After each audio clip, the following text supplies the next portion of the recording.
Hello everyone and welcome to Maxim Millionaires Financial Academy. चलिए आज का प्राइस एक्शन एनालिसिस स्टार्ट करते हैं। तो और फर्स्ट पेयर इज गोल्ड। तो गोल्ड में हम जैसे कि देख सकते हैं कि हमारा जो प्राइस चार्ट है it is continuously making higher highs and continuously gold ऊपर ही जा रहा है। सो हम डेफिनेटली ट्रेंड को फॉलो करेंगे और उसके बेस पे हम ट्रेडिंग सेटअप्स देखेंगे। तो करंटली जैसे कि हम देख सकते हैं यहाँ पे एक अनमिटिगेटेड डिमांड जोन अवेलेबल है जिसके बेसिस पे हम लोग लॉन्ग्स ले सकते हैं। तो जब यहाँ पे प्राइस आएगा और अगर हमको लोअर टाइम फ्रेम में ऐसा बुलिश चेंज ऑफ कंफर्मेशन मिलता है then we can take longs from this 4 hour area of demand.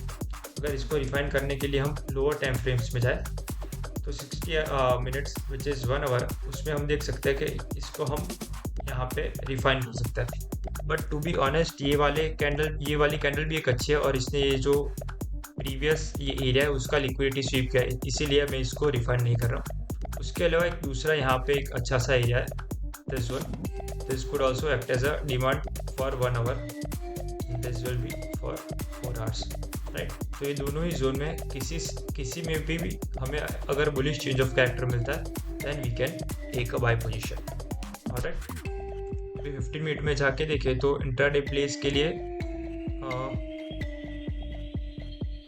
currently as of now there is no clear sell zone, but yeah, overall view is bullish on the gold. Now going on to the next pair which is euro US dollars। तो इसमें हमको यहाँ पे दिख रहा है कि हमने बहुत सेशंस पहले, बहुत वीडियोस पहले ये एक सप्लाई जोन मार्क आउट किया था, अभी उसका रिलेवेंस फिर से वैलिड हो गया है and we can target the supply zone. So euro USD overall bullish है तो हम यहाँ तक जा सकते हैं। ऑलराइट, यूरो में हम ऊपर तक जा सकते हैं। Going to the lower time frame में एज ऑफ नाउ यहाँ पे कोई बाय के लिए अच्छे एरियाज नहीं दिख रहे क्योंकि प्राइस बहुत ही अग्रेसिवली ऊपर जा रहा है, रिट्रेसमेंट कुछ दिख नहीं रहा, right. So it is not wise to buy during a huge momentum. Going on to the next pair which is British pound. तो ब्रिटिश पाउंड में यहाँ पे हमारा एक डेली सप्लाई जोन था, वहाँ से प्राइस ने टैप करके हमको यहाँ पे अग्रेसिव बेरिश रिएक्शन दिया है। उसके बाद currently price has swept these relative equal lows and reverse to the upside. तो यहाँ पे करंटली प्राइस ऊपर जा रहा है, तो what could be your possible target, कहाँ तक ऊपर जा सकता है। So this is the first target. और अगर लोअर टाइम फ्रेम में रिफाइन करके देखें तो यहाँ पे भी potential nearest supply zone.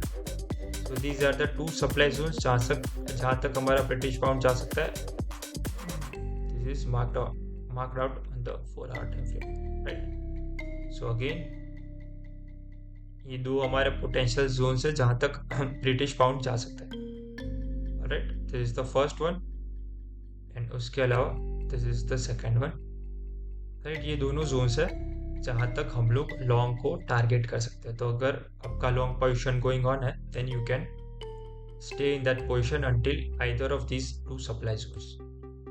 Coming on to the next pair which is Australian dollars.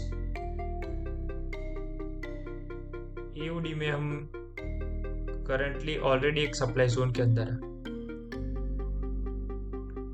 We are already in a supply zone, but let us see how price reacts to this supply zone.